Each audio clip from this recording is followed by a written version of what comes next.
I don't think you'd want to go through the day breathing through a dirty old sock. So why would you even consider driving your car with a dirty air filter? Do you have a washable performance air filter in your car? In today's video, I'm going to show you the right way to clean it.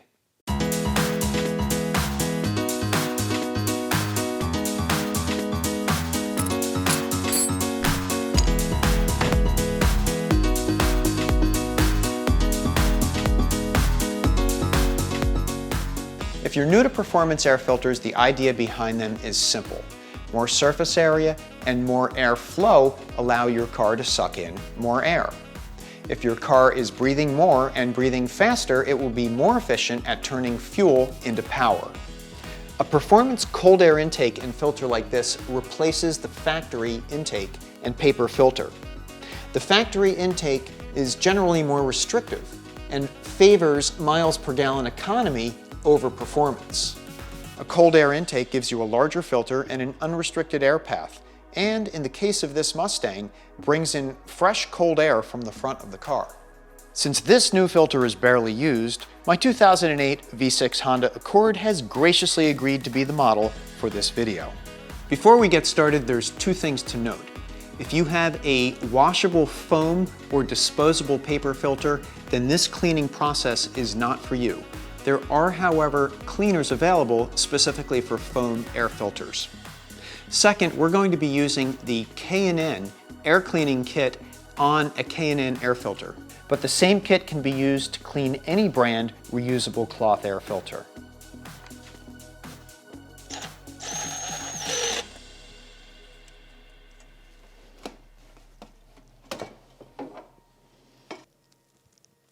This is the K&N filter recharging kit. It contains a cleaner and an aerosol spray oil.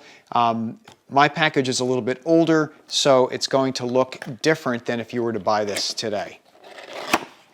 Inside, you have a bottle of cleaner, and you have a can of aerosol oil. Instructions are pretty simple. You're going to want to tap off the filter or brush it off to get off any loose debris. Spray on the cleaner, let it soak in, rinse it off from the inside out so you're not embedding the dirt into the filter. Let it dry and then give it a good spraying of the oil, which will recondition the filter and help catch those really small particles of dust so they don't get into your engine. They also provide you with some stickers if you want to write down when you cleaned your air filter last. Now, according to the manufacturer, you can also use the air filter cleaner as a general purpose degreaser. It is safe on most metals and plastics.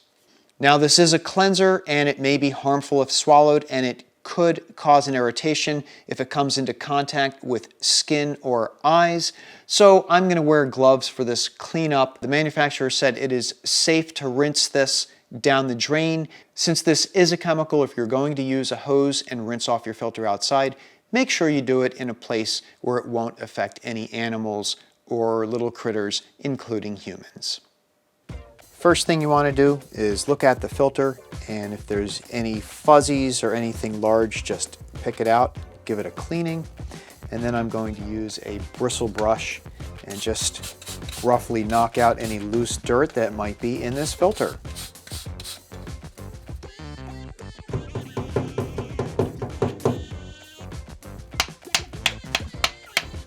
I don't know if you can see it, but we're definitely getting some dirt down at the bottom of the sink.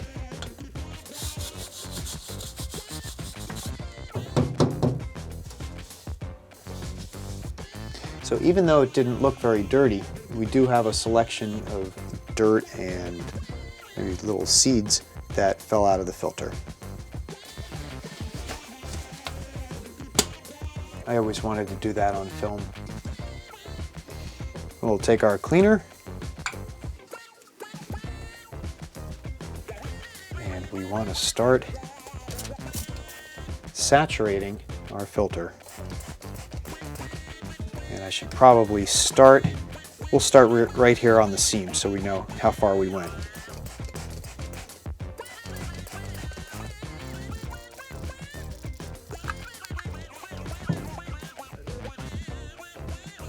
We're going to let that soak in, and then I'm probably going to come back in a few minutes and hit it up with a second round of spraying before we rinse it. We'll give it another round of spray. Spray some on the inside as well.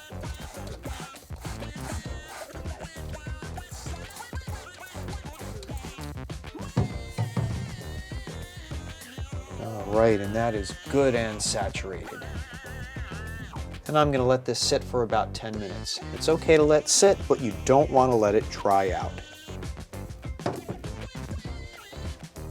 We've been soaking for about 10 or 15 minutes, and now it's time to rinse. What we want to do is we want to direct the stream of water from the faucet to the inside of the filter.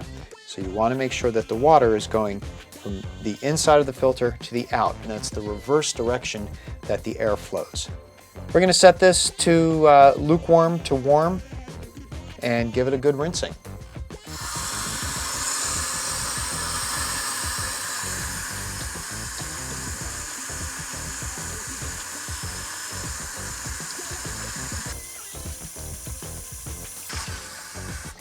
I'm going to pause for a minute. You might notice that what's coming out is very red, and it looks like the red dye that was in the cloth is actually getting rinsed out. I'm going to give it just a little bit more of a rinse because it's still feeling just a little bit slippery to me, but this is cleaning up really, really nicely. Oh, look what just came out, a fly.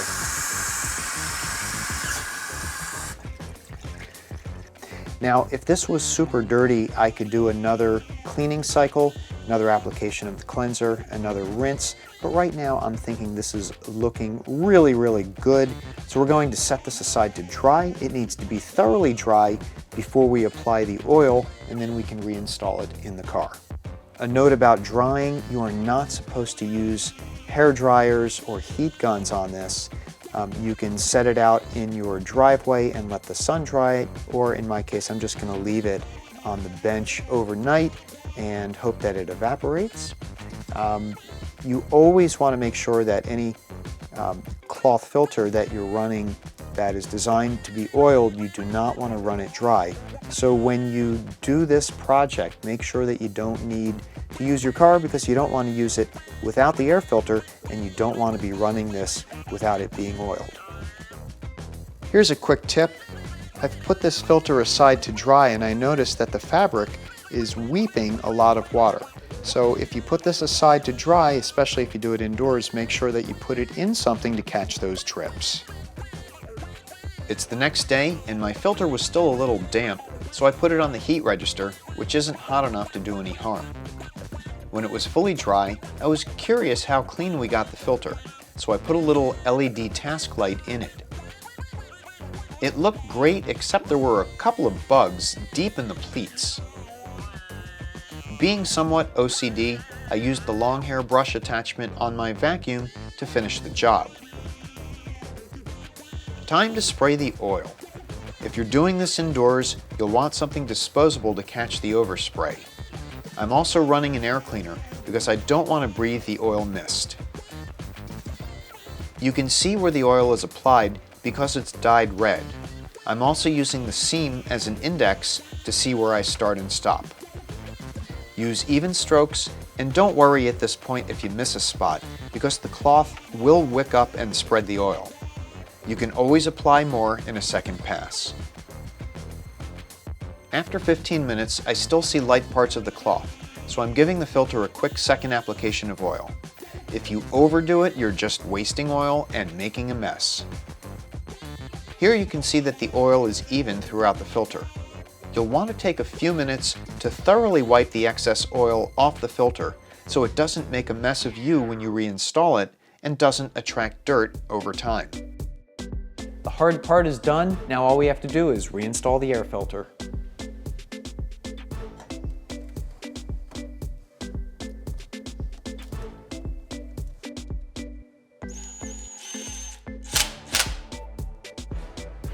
And if you're still looking for something to do with that dirty old sock, you can use it to wipe up any excess oil.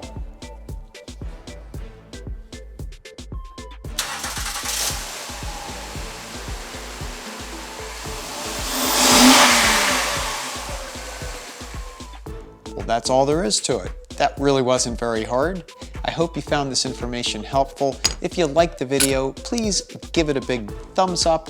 If you haven't subscribed already, I would love to have you aboard the channel. My name is Mike. The channel is Mike Fyxdt. Until next time, be good, be well, be safe, and I'll talk to you very, very soon. Bye-bye.